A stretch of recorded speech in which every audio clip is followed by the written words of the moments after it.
Good morning, good afternoon, and good evening, depending on where you are, and welcome to the Solo Salon Owner podcast.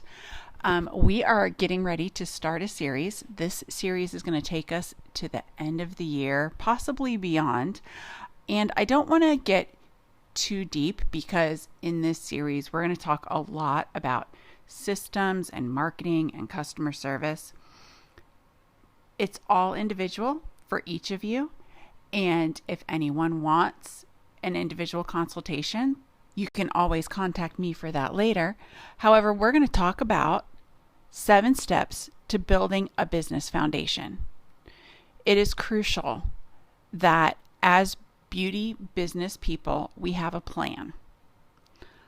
Failure to plan seems to always end up just making everything a hot mess, and then you go backwards and try to redo things and learn new steps. Trust me, I've done it. I've jumped into things head first, willy-nilly, no plan, let's just go for it, and then I had to go backwards.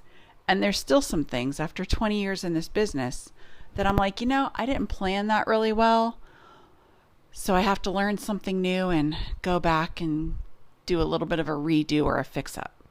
That's what we're going to talk about in this series. So whether you're a new nail tech, cosmetologist, makeup artist, esthetician, whatever part you have in the beauty business, having a business foundation is crucial to success. Cosmetology school doesn't teach us any of the systems of business, how to market yourself, customer service, or how to set yourself up for these successful ventures that we're hoping to achieve. So in this series, we're going to go through the overview of many different subjects. So I'm going to break a little bit down of what to expect over the next, I don't even know how many weeks. I want to say it's going to be like 12 to 14 weeks. I will be posting episodes every other Friday, just because heading into the holiday season, I'm already slammed. Every other week is about as much as I can manage. And I love to share what I do.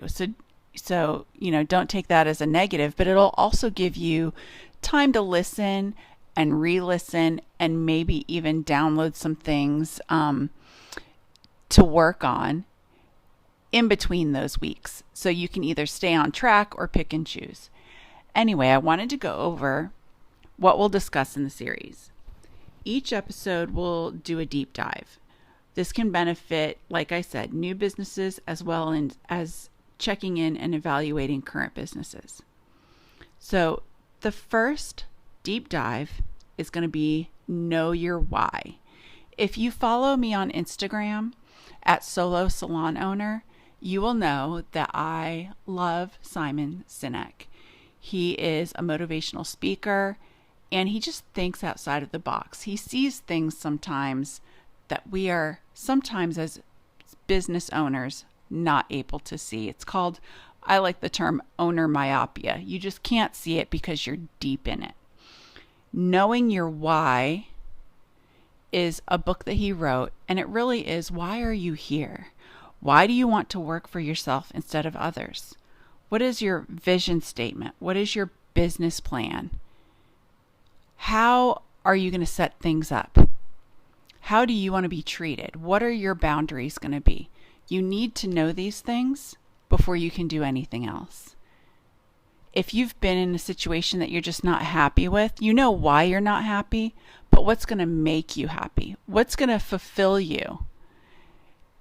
Do you want to work 7 days a week, 10 hours a day? Probably not. It's never a good idea. Or do you want to work 4 hours a week? Or should the beauty business be your side hustle? It's different for everyone. So the first deep dive we're going to do is knowing your why. And we're going to talk about all those things, vision statements, business plans, market research. We're going to touch lightly on those. Second episode, we're going to talk about your ideal client. Yes, everyone's ideal when they have cash. Money is ideal. We all want to make money. But when you see that person on your book and you instantly get a headache and don't want to go to work, they're not your ideal client. So how do you find those people. What niche do you serve? Do you have a specialty? Are you one size fits all? Or are you a focused business? Do you focus on one service and that's what you're great at? We're going to talk about all of that. Third thing we're going to talk about is knowing your value. We're going to talk about pricing for profit, and we're going to talk about knowing your numbers and what those numbers mean and how you can increase numbers. Like you want to increase your profit, but you want to decrease your spending. How do you do that? Where do you start? As artists and beauty professionals, it is overwhelming. Numbers, not our gig. Otherwise, we'd be an accountant. And trust me, accounting is something you don't want me to talk about because I have had accounting scenario nightmare after nightmare and still have not found the perfect system for that, but I'm still working on that. So knowing your value, knowing what you're willing to pay for, and the other professionals to surround yourself with to help you know your value is very important. The fourth thing we're going to talk about is questioning everything. We're going to ask for outside help. We're going to develop goals, and we're going to do pro and con lists of what's working, what's not working. The fifth step is we're going to gather some solid partners. We're going to talk about networking. We're going to talk about hiring people in areas that you might be weak, especially when it comes to accounting and legal. It's really not negotiable because you don't have the time or the knowledge in those areas to not have other people in place to have your back. The sixth part, and this part is going to be probably multiple episodes, but it's going to be developing systems and processes. By that, I mean, do you have a daily checklist, a weekly, monthly, and quarterly checklist of everything that you need to do? I am the queen of procrastination.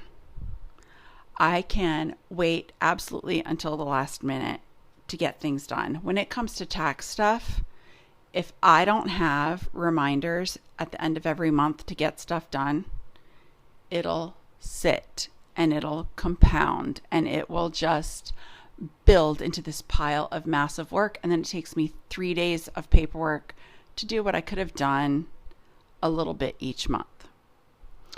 We want to work on systems and processes to keep us on task and to keep us in check and to make all of our workflow a priority. We also want to talk about systems and processes for clients and their point of view. What is your system for greeting a client?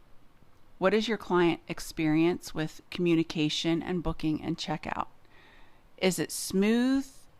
Do you find yourself frustrated with your system, whether it's a booking system or a credit card system, or even just feeling rushed because you've overbooked yourself? We're going to talk about all of that in systems and processes. And the last part, we're going to analyze.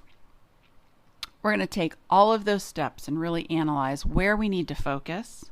We're going to track activities. We're going to talk about tracking income and expenses and pinpoint issues to fix.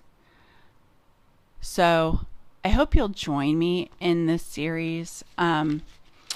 It really has made me kind of step back a little bit because I know as a solo salon owner, I've been in every position. Like I've said in previous episodes, I have 20 years of experience in the nail chair. I've been a nail technician since 2002. A little bit illegally at first, went to school, did the full license, and I've had experiences as an employee. I've had experiences as commission and hourly and rental. I've had experience with working for nail companies. And all of those experiences made me learn as a nail tech and a business person what I wanted, and it made me learn what I absolutely did not want. That's growth. It's, how you adult. It's learning from your mistakes. And a lot of people have failures and make mistakes and they don't fail forward. They just quit. And I don't want people to quit. I don't want anyone to give up. But sometimes if you're in a situation where, let's say, the most common thing I see in Facebook that really would benefit, from this series is those people who are out of school and your school has lied to you. They have told you, oh, well, just set this up in your house or your garage and you're going to make $75,000. Or go rent a space. There's plenty of people. Build it and they will come. It's not true. I hate to be the bearer of bad news. It just simply isn't true. The first 2 years are a struggle, no matter what kind of business you have. If you make it through the first 2 years and make it to a third year, you already are successful. If you make it to your third year and you make a profit, you're going to make it. Even if you make it to your fifth year and make a profit, first year that you've profited is year 5, it still is a success. I know that sounds crazy, but these things don't happen overnight. There's no such thing as overnight success. I mean, if you look at actors and musicians and business people, they all started somewhere. They hustled. They worked. They figured out what they wanted and they focused. No one's an overnight success. Do some people get lucky? Yes. I've known people in this nail business who were backed by a lot of money, or they had a family member in the business and kind of inherited a business. Doesn't mean they're successful at it. Doesn't mean they're good at it. They could have run that business into the ground. We're going to make everyone here self-sufficient. Everybody needs to be self-reliant, independent, and the only person that you truly can depend on is yourself. So you have to be confident that you are making good decisions and the right decisions for you. And that's what we're going to talk about this series. So I hope you join me. We're going to do this every other Friday is when I'm going to put out a new episode. So today is September 2nd. The next episode is going to be September 16th. And you can put up notifications on Spotify to know when new episodes come out. Or you can join my Facebook group at Solo Salon Owner, or Instagram. I will be posting on there as well. I do have a TikTok, but I'm not loving TikTok, so I think I'm going to just let that go. It's too much work. And that's one of the things that I've learned while doing this series is that sometimes you cannot be all things to all people. That is a definite. And I am not going to keep up trying to impress TikTok when TikTok does not impress me, especially in the beauty business. There's so much bad information out there. Don't even get me started. That's a whole new drama rant that we'll save for another time. But please join me. If you have any questions or comments, please leave them. And I will try and answer all questions very thoroughly or maybe independently, just depending on how deep the question is, or we can make it an episode. But I hope you join me. I look forward to speaking to you. Have a great 2 weeks, everybody.